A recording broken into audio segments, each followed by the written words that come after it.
रात गहरी, शांत और डरावनी। एक ऐसी रात जब इंसान खुद से भी डरने लगे। लेकिन क्या आपने कभी सोचा है, अगर अंधेरे में आप अकेले हों, कोई रास्ता ना दिखे, दिल में डर उतर जाए और अचानक कोई अनदेखी ताकत आपका पीछा करने लगे, तो क्या होगा? आज की कहानी सिर्फ डर की नहीं है, ये कहानी है ईमान की ताकत की। ये कहानी है उस आयत की जिसे पढ़कर इंसान हर बुराई से महफूज हो जाता है। आज आप जानेंगे क्यों रात में पढ़ना चाहिए आयतुल कुर्सी, क्यों शैतान इस आयत से डरता है और कैसे एक इंसान की जिंदगी बदल गई। लेकिन कहानी शुरू होती है एक ऐसी रात से जिसे वह इंसान कभी भूल नहीं पाया। सर्द हवा चल रही थी, पेड़ों की शाखाएं आपस में टकराकर अजीब आवाजें कर रही थी। आसमान बादलों से ढका था, चांद भी छुपा हुआ था। उस सुनसान रास्ते पर एक आदमी तेज कदमों से चल रहा था। उसका नाम था आरिफ। वह अपने गांव लौट रहा था। बस छूट चुकी थी, मोबाइल में नेटवर्क नहीं और आगे घना जंगल। उसे मजबूरी में पैदल जाना पड़ रहा था।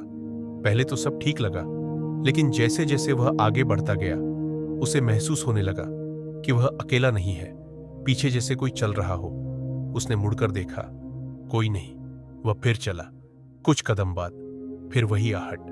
अब दिल की धड़कन तेज हो चुकी थी। हवा अचानक ठंडी हो गई। ऐसा लगा जैसे तापमान एकदम गिर गया हो। आरिफ ने अपने हाथों को रगड़ा, लेकिन ठंड सिर्फ मौसम की नहीं थी, ये डर की ठंड थी। अचानक पास की झाड़ियों में जोर से सरसराहट हुई। उसका दिल उछलकर गले तक आ गया। कौन है? उसकी आवाज कांप रही थी। कोई जवाब नहीं, सन्नाटा। लेकिन उसे महसूस हो रहा था कोई उसे देख रहा है। वह तेज चलने लगा, फिर दौड़ने लगा। फिर अचानक उसे रास्ते के किनारे एक काला साया दिखाई दिया। वह इंसान जैसा था, लेकिन स्थिर, बिल्कुल स्थिर। आरिफ रुक गया। साया भी वहीं था। वह एक कदम आगे बढ़ा, साया गायब। अब डर हकीकत बन चुका था। उसकी सांसें तेज थीं, दिल जोर जोर से धड़क रहा था। और अचानक उसे याद आया उसकी दादी की बात। बचपन में उसकी दादी कहा करती थी, बेटा, अगर कभी डर लगे तो आयतुल कुर्सी पढ़ लिया करो। तब वह हंस देता था, लेकिन आज उस हंसी की जगह डर था और उम्मीद भी। हवा और तेज हो गई।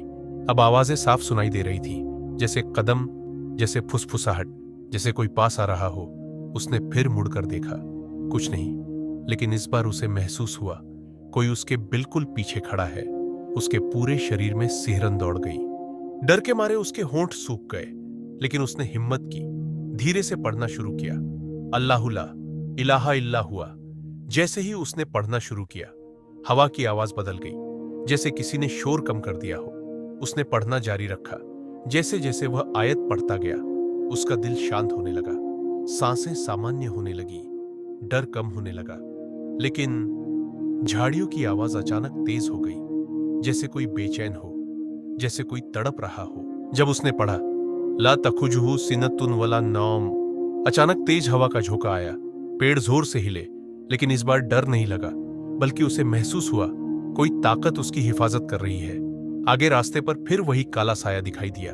इस बार वह हिल रहा था, जैसे पीछे हट रहा हो। आरिफ रुक गया, आयत पढ़ता रहा।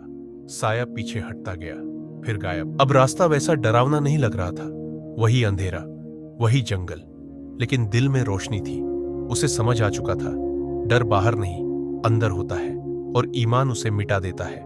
जब वह गांव के पास पहुंचा, अचानक उसे पीछे से एक ठंडी हवा का झोंका महसूस हुआ। लेकिन इस बार वह मुस्कुराया और पूरी आयतुल कुर्सी पढ़ी। सब शांत, सब सुरक्षित। सुबह जब उसने यह बात गांव के बुजुर्ग को बताई, उन्होंने कहा, बेटा, रसूलुल्लाह सल्लल्लाहु अलैहि वसल्लम ने फरमाया, जो आयतुल कुर्सी पढ़ता है, अल्लाह उसकी हिफाजत करता है। संदर्भ सहीह बुखारी। आरिफ की आंखें भर आईं। उस रात उसने डर नहीं हराया था, उसने अपना ईमान पा लिया था। क्या सच में आयतुल कुर्सी इंसान की हिफाजत करती है? क्या शैतानी ताकतें इससे दूर भागती है? और क्या हर रात इसे पढ़ना चाहिए? अगले एपिसोड में हम जानेंगे सोने से पहले आयतुल कुर्सी पढ़ने का राज, एक हदीस जिसने दुनिया बदल दी, और एक ऐसी सच्ची घटना जिसे सुनकर आप हैरान रह जाएंगे।